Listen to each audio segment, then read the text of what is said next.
I, in my younger and more vulnerable years, my father gave me some advice that I've been turning over in my mind ever since.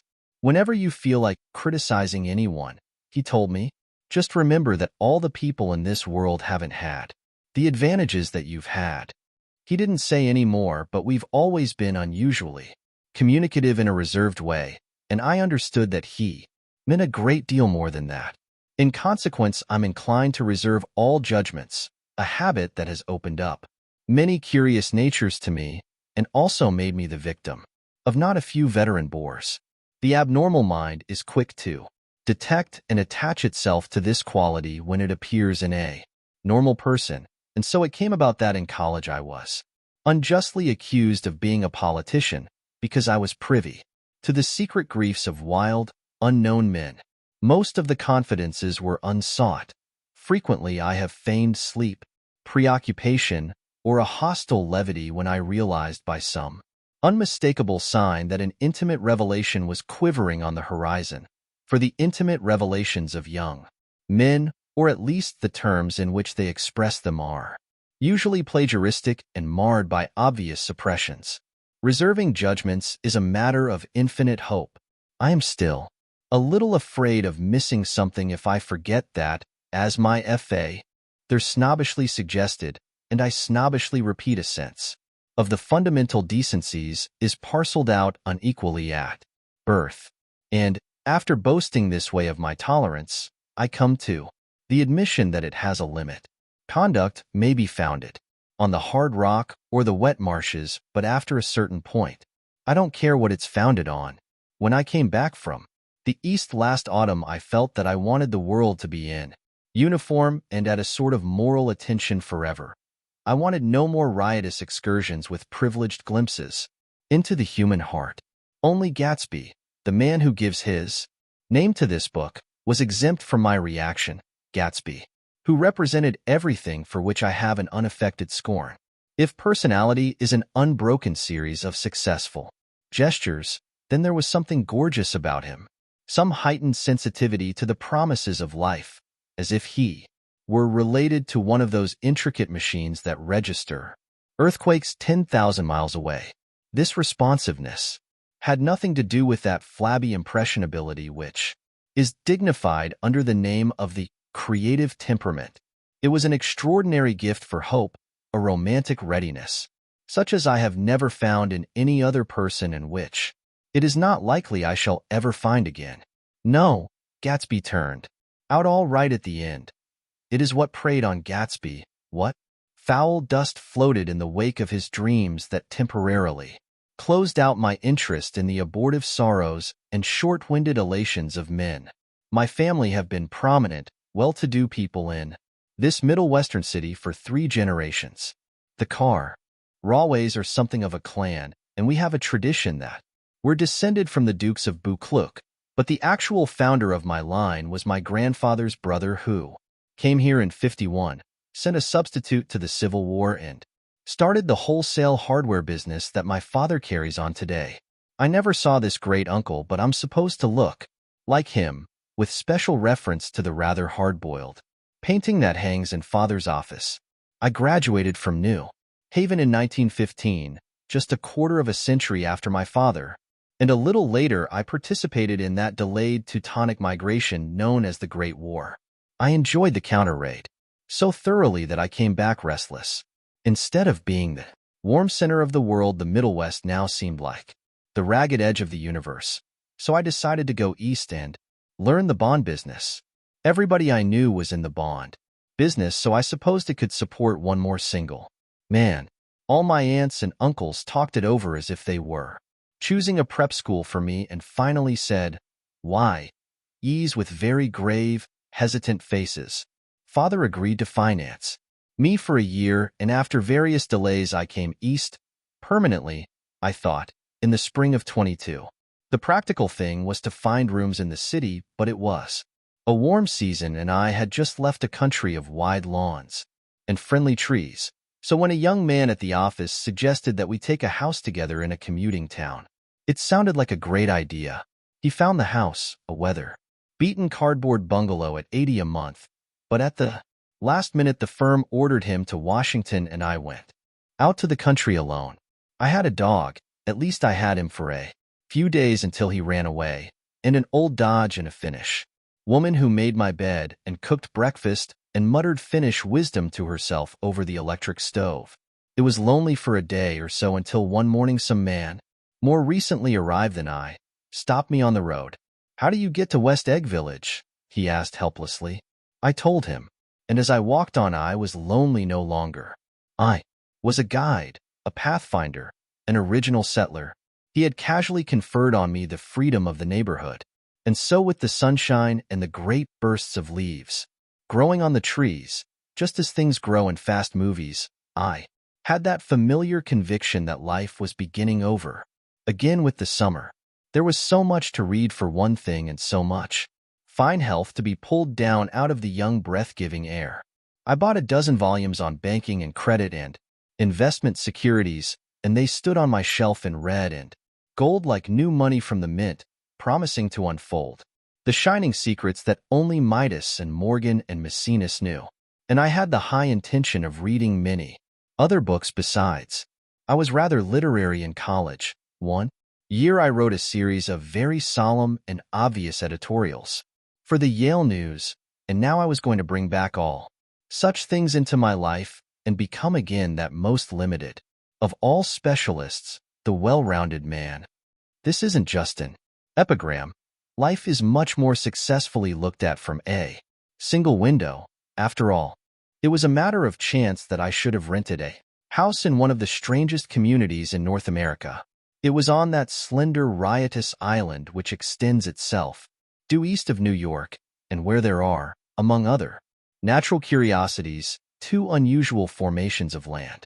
20 miles from the city, a pair of enormous eggs, identical in contour and separated only by a courtesy bay, jut out into the most domesticated body of salt water in the Western Hemisphere, the great wet barnyard of Long Island Sound.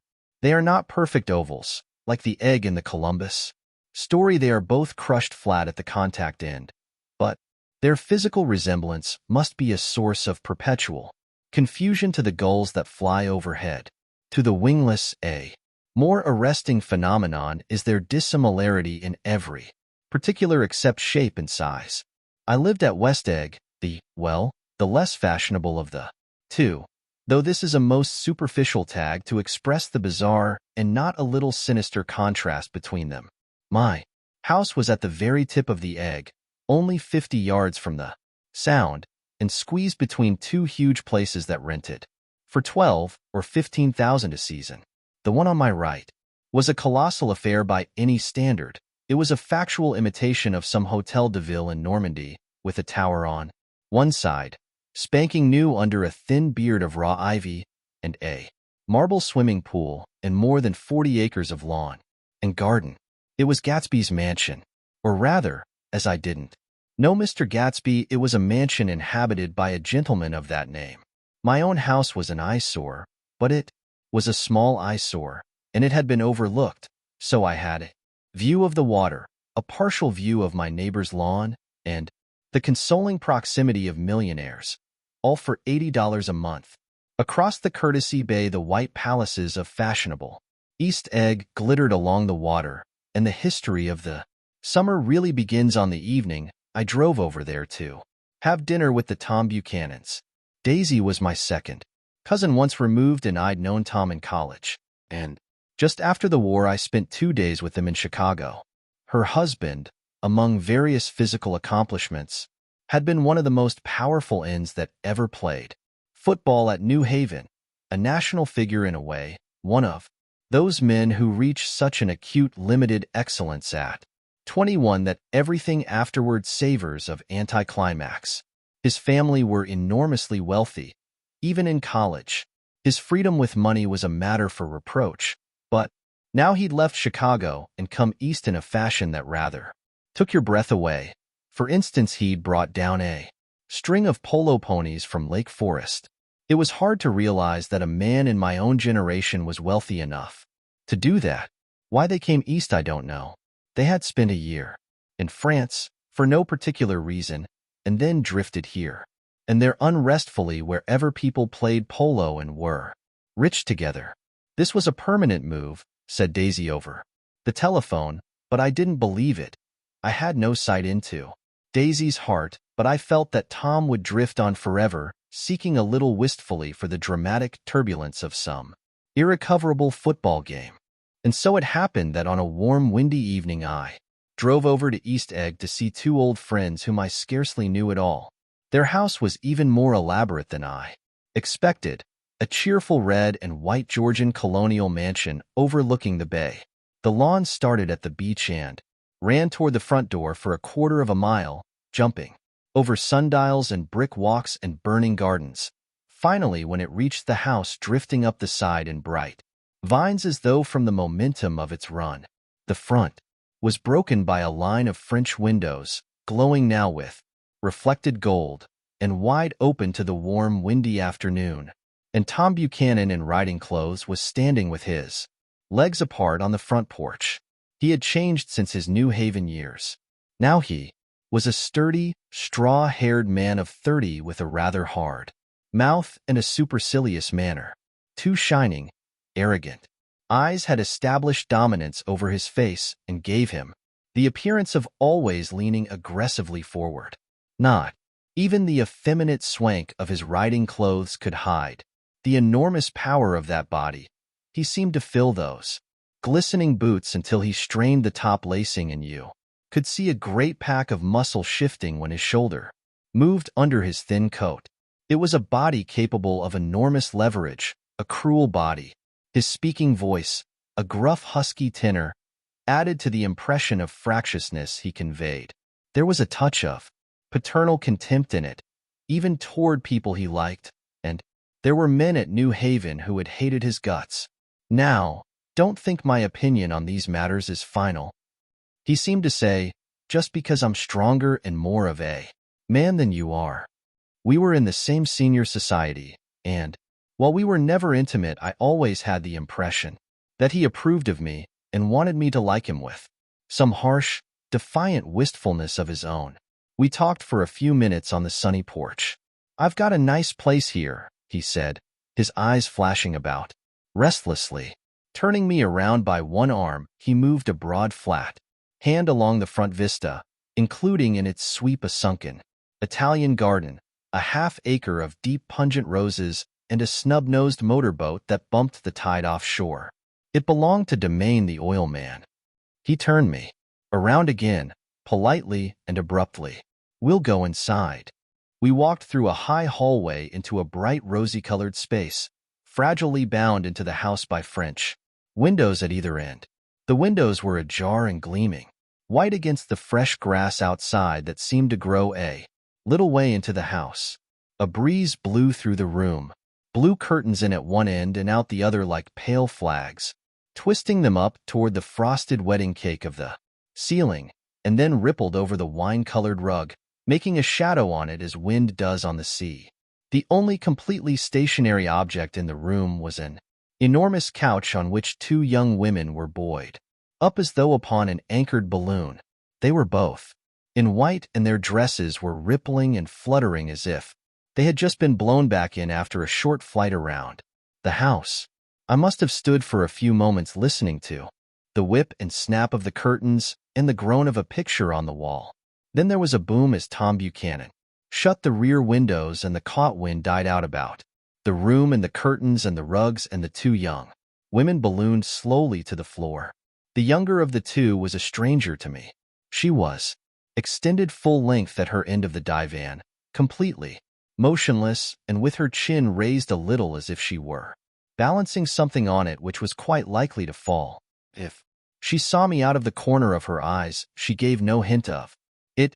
Indeed, I was almost surprised into murmuring an apology for having disturbed her by coming in. The other girl, Daisy, made an attempt to rise. She leaned slightly forward with a conscientious expression. Then she laughed, an absurd, charming little laugh, and I laughed too, and came forward into the room.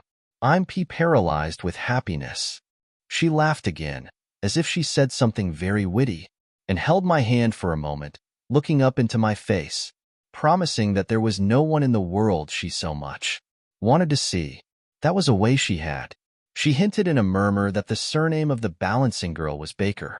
I've heard it said that Daisy's murmur was only to make people lean toward her, an irrelevant criticism that made it no less charming. At any rate, Miss Baker's lips fluttered. She nodded at me, almost imperceptibly, and then quickly tipped her head back. Again, the object she was balancing had obviously tottered a little and given her something of a fright. Again, a sort of apology arose to my lips. Almost any exhibition of complete self-sufficiency draws a stunned tribute from me. I looked back at my cousin, who began to ask me questions in her low, thrilling voice. It was the kind of voice that the ear follows up and down as if each speech is an arrangement of notes that will never be played again. Her face was sad and lovely with bright things in it, bright eyes and a bright passionate mouth, but there was an excitement in her voice that men who had cared for her found difficult to forget. A singing compulsion, a whispered listen, a promise that she had done gay, exciting things just a while since, and that there were gay, exciting things hovering in the next hour. I told her how I had stopped off in Chicago for a day on my way east, and how a dozen people had sent their love through me. Do they miss me? She cried ecstatically. The whole town is desolate. All the cars have the left rear wheel painted black as a mourning wreath, and there's a persistent wail all night along the North Shore. How gorgeous! Let's go back, Tom. Tomorrow. Then, she added irrelevantly, you ought to see the baby. I'd like to. She's asleep. She's 2 years old. Haven't you ever seen her? Never. Well, you ought to see her. She's... Tom Buchanan, who had been hovering restlessly about the room, stopped and rested his hand on my shoulder. What you doing, Nick? I'm a bondman. Who with? I told him. Never heard of them, he remarked decisively. This annoyed me. You will, I answered shortly. You will if you stay in the East. Oh, I'll stay in the East. Don't you worry, he said, glancing at Daisy and then back at me, as if he were alert for something more. I'd be a goddamned fool to live anywhere else. At this point, Miss Baker said, absolutely, with such suddenness that I started. It was the first word she uttered since I came into the room. Evidently it surprised her as much as it did me, for she yawned and with a series of rapid, deft movements stood up into the room. I'm stiff, she complained. I've been lying on that sofa for as long as I can remember. Don't look at me, Daisy retorted. I've been trying to get you to New York all afternoon. No, thanks, said Miss Baker to the 4 cocktails just in from the pantry. I'm absolutely in training. Her host looked at her incredulously. You are. He took down his drink as if it were a drop in the bottom of a glass. How you ever get anything done is beyond me. I looked at Miss Baker, wondering what it was she got done. I enjoyed looking at her. She was a slender, small-breasted girl with an erect carriage which she accentuated by throwing her body backward at the shoulders like a young cadet. Her gray, sun-strained eyes looked back at me with polite reciprocal curiosity out of a wan, charming, discontented face. It occurred to me now that I had seen her, or a picture of her, somewhere before. You live in West Egg, she remarked contemptuously. I know somebody there. I don't know a single. You must know Gatsby. Gatsby? Demanded Daisy. What Gatsby? Before I could reply that he was my neighbor, dinner was announced. Wedging his tense arm imperatively under mine, Tom Buchanan compelled me from the room as though he were moving a checker to another square. Slenderly, languidly, their hands set lightly on their hips, the 2 young women preceded us out onto a rosy-colored porch open toward the sunset where 4 candles flickered on the table in the diminished wind. Why candles? Objected Daisy, frowning. She snapped them out with her fingers. In 2 weeks it'll be the longest day in the year. She looked at us all radiantly. Do you always watch for the longest day of the year and then miss it? I always watch for the longest day in the year and then miss it. We ought to plan something, yawned Miss Baker, sitting down at the table as if she were getting into bed. All right, said Daisy.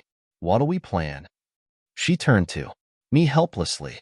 What do people plan? Before I could answer, her eyes fastened with an odd expression on her little finger. Look, she complained. I heard it. We all looked. The knuckle was black and blue. You did it, Tom, she said accusingly. I know you didn't mean to, but you did do it. That's what I get for marrying a brute of a man, a great big hulking physical specimen of. I hate that word hulking, objected Tom crossly, even in kidding. Hulking, insisted Daisy. Sometimes she and Miss Baker talked at once, unobtrusively and with a bantering inconsequence that was never quite chatter. That was as cool as their white dresses and their impersonal eyes in the absence of all desire.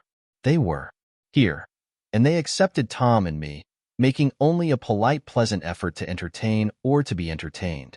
They knew that presently dinner would be over, and a little later the evening too would be over and casually put away.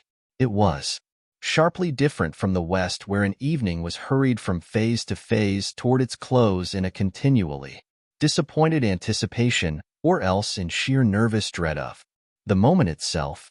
You make me feel uncivilized, Daisy, I confessed on my second glass of corky but rather impressive claret. Can't you talk about crops or something? I meant nothing in particular by this remark, but it was taken up in an unexpected way. Civilization's going to pieces, broke out Tom violently. I've gotten to be a terrible pessimist about things. Have you read The Rise of the Colored Empires by this man Goddard? Why, no, I answered, rather surprised by his tone. Well, it's a fine book, and everybody ought to read it. The idea is if we don't look out, the white race will be utterly submerged. It's all scientific stuff. It's been proved. Tom's getting very profound, said Daisy with an expression of unthoughtful sadness. He reads deep books with long words in them. What was that word, we? Well, these books are all scientific, insisted Tom, glancing at her impatiently. This fellow has worked out the whole thing. It's up to us who are the dominant race to watch out, or these other races will have control of things. We've got to beat them down, whispered Daisy, winking ferociously toward the fervent sun. You ought to live in California, began Miss Baker, but Tom interrupted her by shifting heavily in his chair. This idea is that we're Nordics. I am, and you are, and after an infinitesimal hesitation he included Daisy with a slight nod, and she winked at me again. And we've produced all the things that go to make civilization. Oh, science and art and all that. Do you see? There was something pathetic in his concentration, as if his complacency, more acute than of old, was not enough to him anymore. When, almost immediately, the telephone rang inside and the butler left the porch, Daisy seized upon the momentary interruption and leaned toward me. I'll tell you a family secret, she whispered enthusiastically. Callie, it's about the butler's nose. Do you want to hear about the butler's nose? That's why I came over tonight. Well, he wasn't always a butler. He used to be the silver polisher for some people in New York that had a silver service for 200 people. He had to polish it from morning till night until finally it began to affect his nose. Things went from bad to worse, suggested Miss Baker. Yes, things went from bad to worse until finally he had to give up his position. For a moment, the last sunshine fell with romantic affection upon her glowing face. Her voice compelled me forward, breathlessly as I listened. Then the glow faded, each light deserting her with lingering regret, like children leaving a pleasant street at dusk. The butler came back and murmured something close to Tom's ear, whereupon Tom frowned, pushed back his chair, and without a word went inside. As if his absence quickened something within her, Daisy leaned forward again, her voice glowing and singing. I love to see you at my table, Nick. You remind me of a rose, an absolute rose. Doesn't he? She turned to Miss Baker for confirmation. An absolute rose? This was untrue. I am not even faintly like a rose. She was only extemporizing, but a stirring warmth flowed from her as if her heart was trying to come out to you concealed in one of those breathless, thrilling words. Then suddenly, she threw her napkin on the table and excused herself and went into the house. Miss Baker and I exchanged a short glance consciously devoid of meaning. I was about to speak when she sat up alertly and said, "SH," in a warning voice. A subdued, impassioned murmur was audible in the room beyond, and Miss Baker leaned forward, unashamed, trying to hear. The murmur trembled on the verge of coherence, sank down, mounted excitedly, and then ceased altogether. "This Mr. Gatsby you spoke of is my neighbor," I said. "Don't talk. I want to hear what happens." "Is something happening?" I inquired innocently. "You mean to say you don't know?" said Miss Baker, honestly surprised. "I thought everybody knew." "I don't." "Why?" she said hesitantly. "Tom's got some woman in New York." "Got some woman?" I repeated blankly. Miss Baker nodded. "She might have the decency not to telephone him at dinner time. Don't you think?" Almost before I had grasped her meaning, there was the flutter of a dress and the crunch of leather boots, and Tom and Daisy were back at the table. "It couldn't be helped," cried Daisy with tense gaiety. She sat down, glanced searchingly at Miss Baker and then at me, and continued, "I looked outdoors for a minute, and it's very romantic outdoors. There's a bird on the lawn that I think must be a nightingale come over on the Cunard, or white starline. He's singing away," her voice sang. "It's romantic, isn't it, Tom?" "Very romantic," he said, and then miserably to me, "If it's light enough after dinner, I want to take you down to the stables." The telephone rang inside, startlingly, and as Daisy shook her head decisively at Tom, the subject of the stables, in fact, all subjects, vanished into air. Among the broken fragments of the last 5 minutes at table, I remember the candles being lit again, pointlessly, and I was conscious of wanting to look squarely at every one and yet to avoid all eyes. I couldn't guess what Daisy and Tom were thinking, but I doubt if even Miss Baker, who seemed to have mastered a certain hearty skepticism, was able utterly to put this fifth guest's shrill metallic urgency out of mind. To a certain temperament, the situation might have seemed intriguing. My own instinct was to telephone immediately for the police. The horses, needless to say, were not mentioned again. Tom and Miss Baker, with several feet of twilight between them, strolled back into the library as if to a vigil beside a perfectly tangible body, while trying to look pleasantly interested, and a little deaf eye followed Daisy around a chain of connecting verandas to the porch in front. In its deep gloom, we sat down side by side on a wicker settee. Daisy took her face in her hands, as if feeling its lovely shape, and her eyes moved gradually out into the velvet dusk. I saw that turbulent emotions possessed her, so I asked what I thought would be some sedative questions about her. "Little girl, we don't know each other very well, Nick," she said suddenly. "Even if we are cousins, you didn't come to my wedding. I wasn't back from the war." "That's true." She hesitated. "Well, I've had a very bad time, Nick, and I'm pretty cynical about everything." Evidently she had reason to be. I waited, but she didn't say any more, and after a moment I returned rather feebly to the subject of her daughter. "I suppose she talks and eats and everything." "Oh, yes." She looked at me absently. "Listen, Nick, let me tell you what I said when she was born. Would you like to hear?" "Very much. It'll show you how I've gotten to feel about things." Well, she was less than an hour old, and Tom was God knows where. I woke up out of the ether with an utterly abandoned feeling and asked the nurse right away if it was a boy or a girl. She told me it was a girl, and so I turned my head away and wept. "All right," I said. "I'm glad it's a girl, and I hope she'll be a fool. That's the best thing a girl can be in this world, a beautiful little fool. You see, I think everything's terrible anyhow," she went on in a convinced way. "Everybody thinks so, the most advanced people. And I know. I've been everywhere and seen everything and done everything. Her eyes flashed around, her in a defiant way, rather like Tom's, and she laughed with thrilling scorn. Sophisticated? God, I'm sophisticated. The instant her voice broke off, ceasing to compel my attention, my belief, I felt the basic insincerity of what she had said. It made me uneasy, as though the whole evening had been a trick of some sort to exact a contributory emotion from me. I waited, and sure enough, in a moment she looked at me with an absolute smirk on her lovely face, as if she had asserted her membership in a rather distinguished secret society to which she and Tom belonged. Inside, the Crimson Room bloomed with light. Tom and Miss Baker sat at either end of the long couch, and she read aloud to him from the Saturday Evening Post, the words, murmurous and uninflected, running together in a soothing tune. The lamplight, bright on his boots and dull on the autumn leaf yellow of her hair, glinted along the paper as she turned a page with a flutter of slender muscles in her arms. When we came in, she held us silent for a moment with a lifted hand.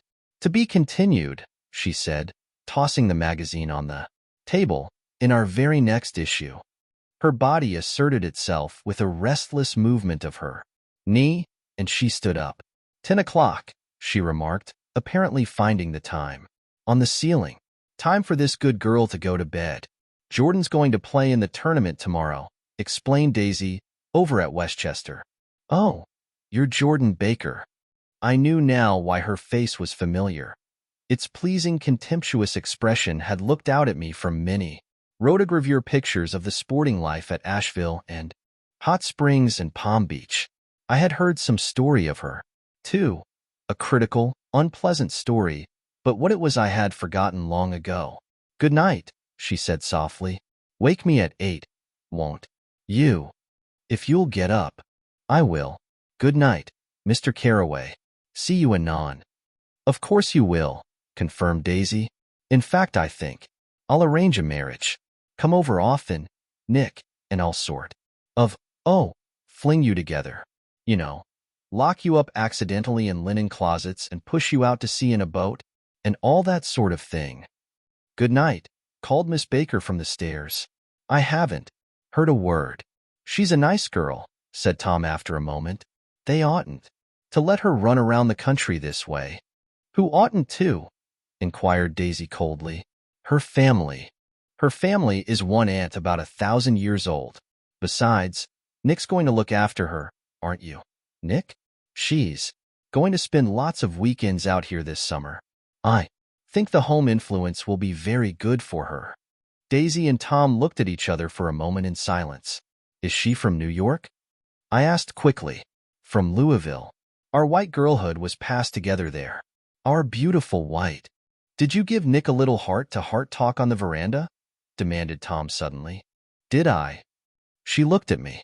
I can't seem to remember, but I think we talked about the Nordic race. Yes, I'm sure we did. It sort of crept up on us, and first thing you know.